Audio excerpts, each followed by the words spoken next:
ನಿನ್ನೆ ನಡೆದ ದೃಶ್ಯ ಬೆಳಗಾವಿಯ ಎಪಿಎಂಸಿ ದಲ್ಲಾಳಿಗಳ ಕುತಂತ್ರಕ್ಕೆ ಕಂಗಾಲಾಗಿದೆ. ಬೆಳಗಾವಿ ಕ್ಯಾರೆಟ್ ಬೆಳೆಗಾರರು ಸ್ಥಳೀಯ ಕ್ಯಾರೆಟ್ ದರ ಕುಸಿಯುವಂತೆ ಮಾಡಲು ದಲ್ಲಾಳಿಗಳ ಕುತಂತ್ರ. ಹೊರ ರಾಜ್ಯಗಳ ಕ್ಯಾರೆಟ್ ಆಮದು ಮಾಡಿಕೊಂಡು ದಲ್ಲಾಳಿಗಳು ತಮ್ಮ ಆಟವನ್ನ ಶುರು ಮಾಡಿದ್ದಾರೆ. ಸ್ಥಳೀಯ ದರ ಕುಗ್ಗಿಸುವ ಕುತಂತ್ರ. ನಿನ್ನೆಯವರೆಗೂ 10 ಕೆಜಿ ಕ್ಯಾರೆಟ್ಗೆ ಬೆಳಗಾವಿ ಎಪಿಎಂಸಿಯಲ್ಲಿತ್ತು 350 ರು ದರ.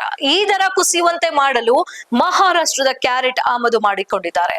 ಮಹಾರಾಷ್ಟ್ರದ ನಾಸಿಕ್ ಜಿಲ್ಲೆಯ ಕ್ಯಾರೆಟ್ಗೆ 10 ಕೆಜಿಗೆ 180 ರು ದರ ನಿಗದಿ ಮಾಡಿ ಆ ಮೂಲಕ ದರ ಕುಗ್ಗಿಸಿ ಸ್ಥಳೀಯ ರೈತರಿಗೆ ಅನ್ಯಾಯ ಮಾಡುವ ಕುತಂತ್ರ ಎಂಬ ಆರೋಪ ಕೂಡ ಕೇಳಿ ಬರ್ತಾ ಇದೆ. ಮಹಾರಾಷ್ಟ್ರದ ಕ್ಯಾರೆಟ್ ತುಂಬಿಕೊಂಡು ಬಂದ ವಾಹನ ತಡೆದು ರೈತರ ಪ್ರತಿಭಟನೆ ನಡೆಸಲಾಗಿದೆ. ಎಪಿಎಂಸಿ ಹೊರಗಡೆಗೆ ವಾಹನ ತಡೆದು ರೈತರು ಆಕ್ರೋಶವನ್ನು ವ್ಯಕ್ತಪಡಿಸಿದ್ದಾರೆ.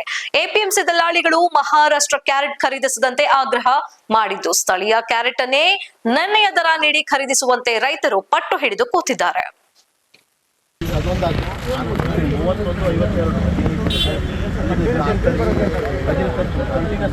ಅವರನ್ನು ಯಾರು ಡೀಲರ್ ಇದ್ದಾರಲ್ಲ ಅವ್ರು ಖರ್ಚು ತರಿಸಿದವರು ಅವ್ರು ಸಂಡೆ ಮಾರ್ಕೆಟ್ ತರಿಸಿದವರು ಅವ್ರಿಬ್ಬರು ಖರ್ಚು ಇಲ್ಲಂತಂದ್ರೆ ಹಿಂಗಾಯ್ತು ಅಂತ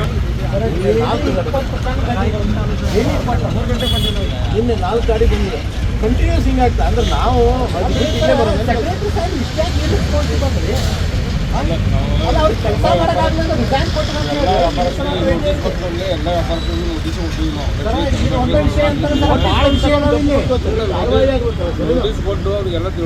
ನೀವು